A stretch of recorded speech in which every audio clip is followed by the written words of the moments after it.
My name's Kate, and I'm going to quickly go through what I read in February. I know that I read 11 books in January, but I can't always be hyper-productive.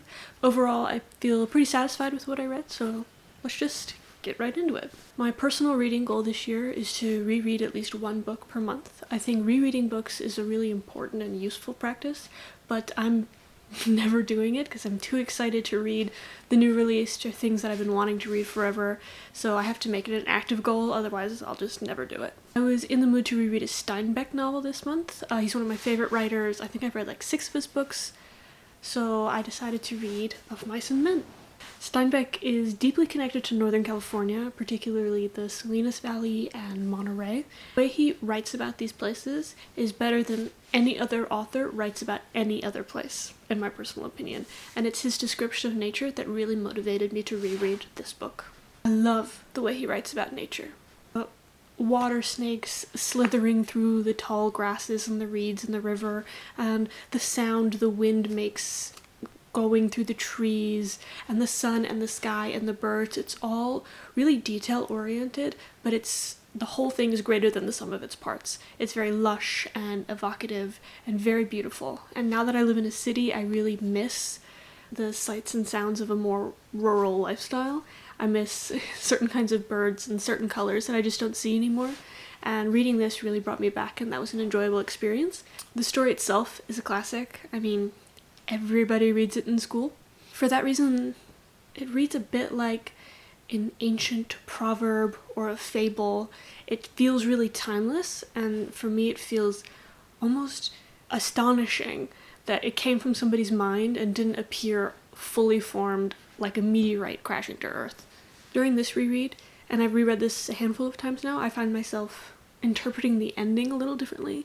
In order to discuss that, I have to discuss the ending, so if for some reason you didn't go to 9th grade English class, maybe just skip this part. I'll put a little icon. Originally, I thought George killing Lenny was a mercy killing. It was an act of mercy because innocence can't survive in the world, and it might as well have been society that pulled the trigger and killed Lenny, because who he was just not compatible with the coldness and the cruelness of reality. However, during this reread, I found myself a bit more critical of George and his decision. Like, George was unloading the burden of Lenny by killing him. Perhaps that Lenny was being metaphorically punished for his innocence and his earnestness. If that ending is to be believed, then this book is a lot more tragic than I initially thought, and a lot more bleak. I'm not really sure I like this new interpretation, but it is something I've been pondering, and I guess that's why we reread, and why rereading is important. Yeah, I definitely will be rereading more, maybe even rereading more Steinbeck. The 3 other books I read this month were all nonfiction.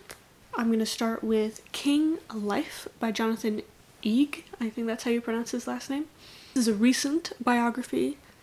You'd think that there'd be hundreds and hundreds of biographies of Dr. King at this point, but actually this is the first biography that's been published in decades, like 35 years. So with the advent of time, you have more people willing to open up and agree to interviews. This book is also the first book to include the recently declassified FBI files on Martin Luther King.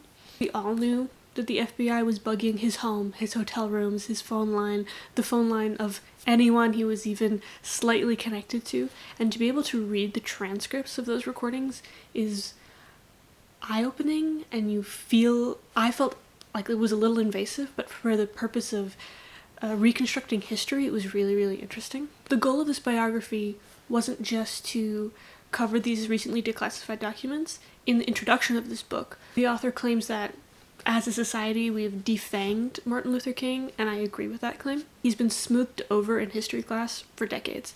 In his day, Martin Luther King was a deeply controversial and a deeply radical person. I just don't think we understand that. He's quoted by people who don't understand him to the fullest extent or understand his ideology. His quotes are commodified by people just trying to make a point without actually understanding who he was as a person.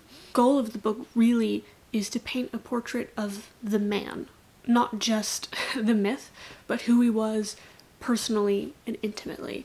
I think the book definitely accomplishes this goal. And although I'm not an expert on texts regarding the civil rights movement, I would definitely consider this essential because personally, it helped me paint a more accurate picture of Martin Luther King, the man, and the movement itself. For example, it covered briefly the birth of Black Power and the evolution of Martin Luther King's career, how his public persona and how the public perceived him changed over time, over that like 13-year period of him being sort of the face of the civil rights movement, how black people thought about him, how white people thought about him. It was really interesting to have that in-depth portrait of him. Additionally, a highlight for me was this the complicated triangle of Dr. King, President Johnson, and FBI Director J. Edgar Hoover.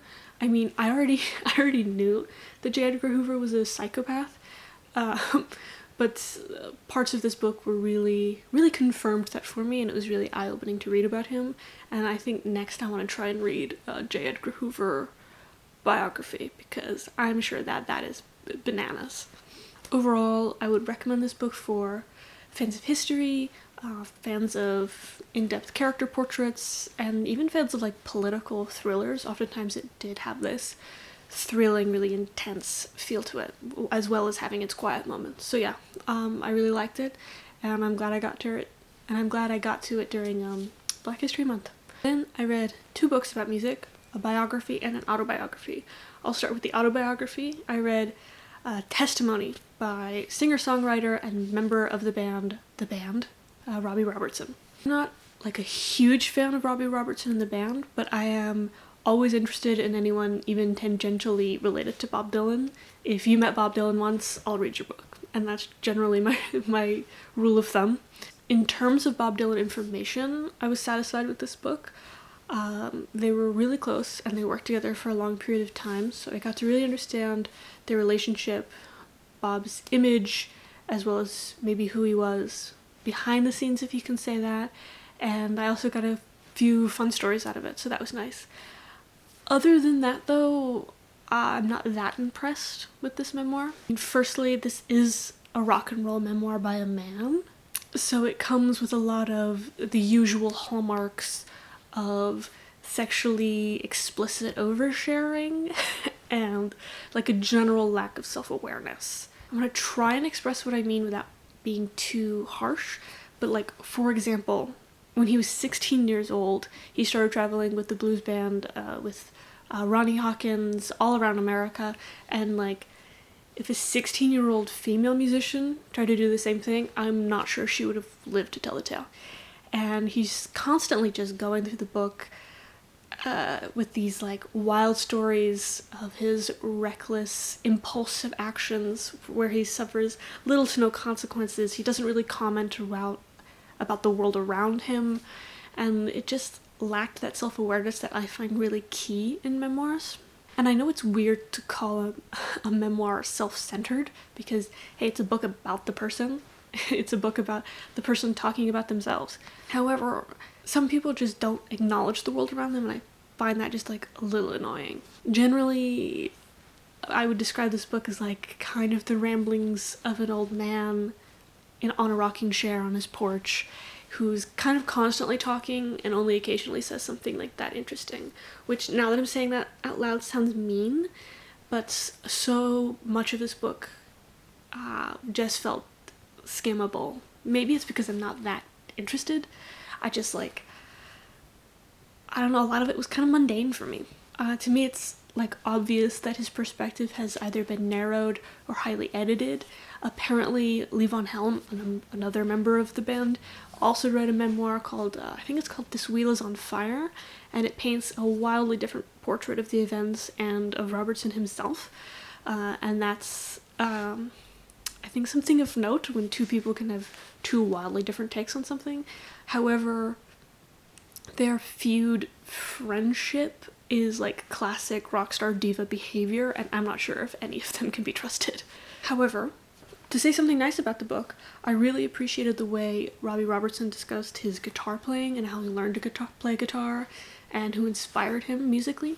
If you play guitar or like the guitar as an instrument, I think you'd find this book pretty valuable in that sense. Finally, I read The Ballad of Bob Dylan by Daniel Mark Epstein. On the back of this book, it claims that this book is about Bob Dylan through the lens of 4 different concerts from the 60s to all the way to 2009. That's actually not true. That is kind of a mischaracterization, or they thought that would be a really good marketing scheme, like Bob Dylan in 4 concerts.